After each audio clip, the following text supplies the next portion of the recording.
Hello दोस्तों, स्वागत है आपका मनी वायन स्टोरीज़ में। आज की कहानी है एक लालची देवरानी की।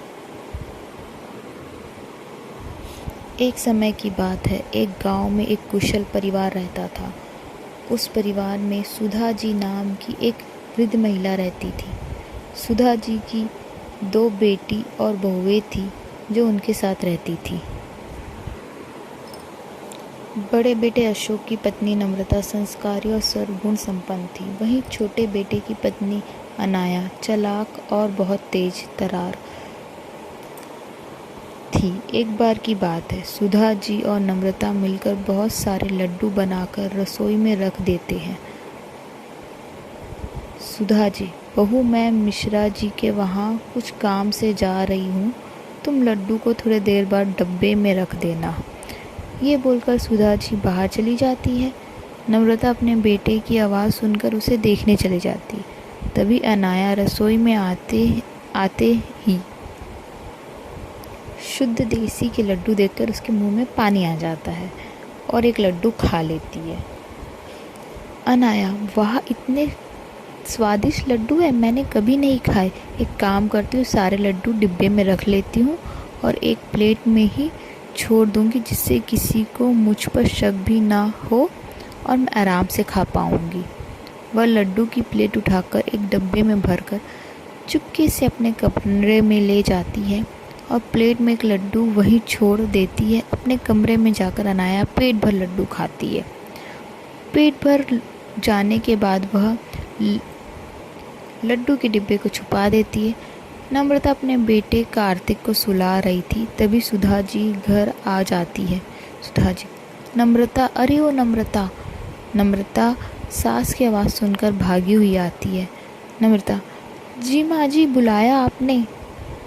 सुधा जी, बेटा ज़रा चाय बना देना और हाँ, लड्डू भी ला देना, 1-2 खा लूँगी। नम्रता रसोई में जाती है और लड्डू का खाली प्लेट देखकर चौंक जाती है। नम्रता, लड्डू कहाँ गए? मैंने तो डिब्बे में भी नहीं रखे थे, प्लेट में तो एक ही लड्डू है। अभी माँ को बताती हूँ। नम्रता सुधा जी को जाकर बात बता देती है। नम्रता, माँ जी, लड्डू रसोई में नहीं है, मैंने वहीं रखे थे, अब नहीं है। सुधा जी, क्या? लड्डू तो तेरे सामने ही बनाए थे, फिर कहाँ गए? नम्रता, पता नहीं माँ जी, कार्तिक रो रहा था तो मैं कार्तिक के पास चले गई उसे सुलाकर, अभी आपकी आवाज़ सुनकर आ रही हूँ। सुधा जी रसोई में जाती है। अनाया लड्डू से भरा मुंह जल्दी जल्दी साफ करती है और रसोई में आती है। अनाया, क्या हुआ मम्मी जी, आप गुस्से में क्यों हो? सुधा जी, बहू, यहाँ लड्डू की प्लेट रखे थे, अब देखो इनमें से एक लड्डू नहीं, पता नहीं कौन खा गया, शुद्ध घी के लड्डू थे। तभी अशोक और राहुल भी आ जाते हैं और रसोई से लोगों की बात को देखकर दोनों रसोई में की ओर आते हैं। अशोक अपने माँ से मजाक में कहता है, अशोक, क्या हुआ माँ, क्या हुआ? किस गहन विषय पर चिंतन चल रहा है? सुधा जी, अरे देखो ना बेटा, शुद्ध घी के लड्डू बनाए थे, पता नहीं कौन खा गया, अब इसमें एक भी नहीं है। अनाया, आपके बाहर जाने के बाद तो नम्रता दी ही ना थी रसोई में, शायद उन्हीं। नम्रता, अनाया, ये क्या बोल रही हो तुम? मैं तो कार्तिक के पास थी। सुधा जी और घर के सभी सदस्य अनाया की बात पर विश्वास कर लेते हैं और नम्रता के खिलाफ हो जाते हैं। सभी नम्रता को खूब सुनाते हैं तो वह रोने लगती है। अनाया बहुत खुश होती है। वो खुद से कहती है, इन लोगों को बेवकूफ़ बनाना कितना आसान है। कुछ दिन बाद सुधा जी काजू और बादाम खरीद कर लाती है और नम्रता को संभाल कर रख देने के लिए कहती है। सुधा जी ये कहकर वहाँ चली जाती है। नम्रता काजू बादाम को डिब्बे में अलमारी में रख देती है। अनाया काजू बादाम का डिब्बा देख लेती है और रोज़ मुट्ठी भरकर खूब काजू बादाम खाती है और इसी तरह एक ही हफ्ते में काजू बादाम ख़त्म हो जाते हैं। सुधा जी, अरे नम्रता, तुझे काजू बादाम दिए थे, तू तो दिखा भी नहीं रही है, कहाँ रख दिए? हमें भी दिखा दे, हम भी दर्शन कर लेंगे, या मंदिर में रखकर पूजा करेगी तू? नम्रता, जी माँ जी, अलमारी में रखें, अभी लेकर आती हूँ। ये बोलकर नम्रता रसोई में जाती है और काजू बादाम की डिब्बी निकालती है, पर डिब्बी में तो काजू बादाम ना के बराबर थे। ये देखकर नम्रता चौंक जाती है और रोने लगती है। नम्रता की रोने की आवाज़ सुनकर सुधा जी और घर के सारे सदस्य रसोई में आते हैं। नम्रता को रोता हुआ देख सुधा जी बोलती है, सुधा जी, अरे क्या हुआ, रो क्यों रही हो? नम्रता, माँ जी काजू बादाम यहीं रखे थे, पता नहीं कहाँ गए। सुधा जी, क्या 4 दिन पहले ही तो लाई थी काजू बादाम का डिब्बा और ख़त्म भी हो गया। अनाया अपनी चोरी छुपाने के लिए फिर नम्रता पर इल्ज़ाम लगा देती है और कहती है, अनाया, नम्रता जी खाने का मन था तो खाइए, लेकिन ऐसे चोरी करना ठीक नहीं है दीदी। सुधा जी, पता नहीं इस घर में क्या हो रहा है, खाने का भी चोरी। अरे अरे बहू, थोड़ा बहुत दूसरों को भी चखा दिया करो, इस घर में और भी लोग रहते हैं। यह बोलकर सभी चले जाते हैं और नम्रता रोने लगती है। कुछ दिन बाद अनाया की दोस्त रिया का फ़ोन आता है।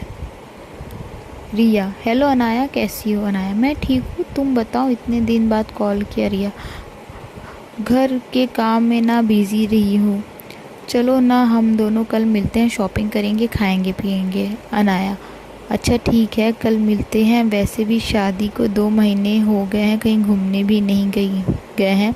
राहुल को तो टाइम ही नहीं मिलता है। रिया, ठीक है ना, तो कल मिलते हैं, तू तैयार रहना। अनाया खुद से कहती है, मैंने रिया को हाँ तो बोल दिया, पर पैसे कहाँ से लाऊंगी? बाहर जाने का मतलब पैसों का खर्च होना। अब अनाया पैसों की जुगाड़ में लगी है। वो सुधा जी के कमरे से गुजरती है, तभी अशोक सुधा जी को 10,000 रुपये रखने के लिए देता है। अब रात होते ही अनाया सुधा जी के कमरे में जाती है और 10,000 की गड्डी चुरा लेती है। सुबह होते ही अशोक 10,000 सुधा जी से मांगता है। अशोक, माँ वो 10,000 दिए थे ना, वो दोस्त को वापस करने हैं, वह लेने के लिए आ रहा हूँ। सुधा जी अपने कमरे में पैसों को लेने जाती है। जैसे अलमारी खुलती है तो पैसे नहीं मिलते। सुधा जी चिल्लाती है। चिल्लाने की आवाज़ सुनकर सुधा जी सभी सदस्य सुधा जी के कमरे में आ जाते। अशोक, क्या हुआ माँ, आप चिल्ला क्यों रही हो, इतनी घबराई क्यों हो? मैंने यहीं 10,000 रखे थे, अब नहीं पता कहाँ चले गए। अशोक, नहीं है मतलब? माँ वो तो पैसे मेरे दोस्त को के थे, आने वाला है, मैं कहाँ से ला कर दूँगा उसे। सुधा जी, कहीं ये काम बाहर के किसी आदमी का तो नहीं है, लेकिन हमारे घर में तो कोई आता भी तो नहीं है। अशोक, हाँ माँ आप सही कह रही हो, अब मैं पुलिस को ही बुलाता हूँ। सुधा जी, हाँ ठीक रहेगा, हमारे घर में कुछ ना कुछ चोरी हो रहा है, अब से पैसे भी चले गए, तू बुला ले बेटा पुलिस को। पुलिस का नाम सुनते ही अनाया घबरा जाती है। अशोक को दोस्त पैसे लेने आता है। ये देखकर नम्रता जल्दी से अपने कमरे में जाती है और अपने बचाए हुए पैसे लाकर अशोक को दे देती है। नम्रता के पास 10,000 देकर सब लोग नम्रता पर शक करने लगते हैं। सुधा जी, ये पैसे कहाँ से आए तुम्हारे पास? बहू, नम्रता, माँ जी ये हमारे बचत किए हुए पैसे, बचत किए हुए हैं या फिर चुराए हुए हैं? बहू सच बता दे। अनाया की जान में जान आती कि वो नम्रता को कहने लगते हैं। अनाया, नम्रता दी, अब इसकी भी चोरी की हद हो गई है, अपने ही घर में चोरी। दीदी आपको ये बात शोभा नहीं देती। तभी पुलिस आ जाती है। पुलिस को देखकर अनाया घबरा जाती है। पुलिस नम्रता से पूछताछ करती है और नम्रता बेगुनाह साबित होती है। फिर पुलिस जब घर में एक एक कमरे की तलाशी कर लेती है, अनाया पूरी तरह घबरा जाती है, क्योंकि अब पुलिस अनाया के कमरे की तलाशी ले रही है। पुलिस को नोट की गड्डी अलमारी के कपड़े के नीचे रखे मिल जाती है, साथ में काजू बादाम का डब्बा और 1-2 लड्डू भी। सब चौंक जाते। अनाया फूट फूट कर रोने लगती है। अनाया, माफ़ कर दीजिए मुझे गलती हो गई, माफ़ कर दीजिए। सुधा जी, सब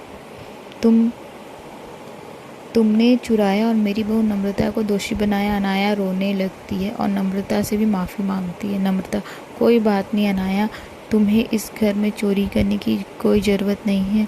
तुम्हें कुछ भी चाहिए हम तुम सबसे कह सकती हो, तुम्हारी एक गलती ने तुम्हें इतनी बड़ी मुसीबत में डाल दिया था। अनाया, मैं आप सबसे माफ़ी मांगती हूँ, आगे से ऐसा कभी कुछ नहीं करूँगी। नम्रता अनाया को गले लगा लेती है और सुधा जी नम्रता से माफ़ी मांगती है और नम्रता सबको माफ़ कर देती है और अब सब खुशी खुशी ज़िंदगी जीने लगते हैं। उम्मीद करते हैं कि लालची देवरानी की स्टोरी आपको ज़रूर पसंद आई होगी। इसी तरह स्टोरी देखने के लिए प्लीज़ मेरे चैनल को सब्सक्राइब कीजिए और लाइक कीजिए।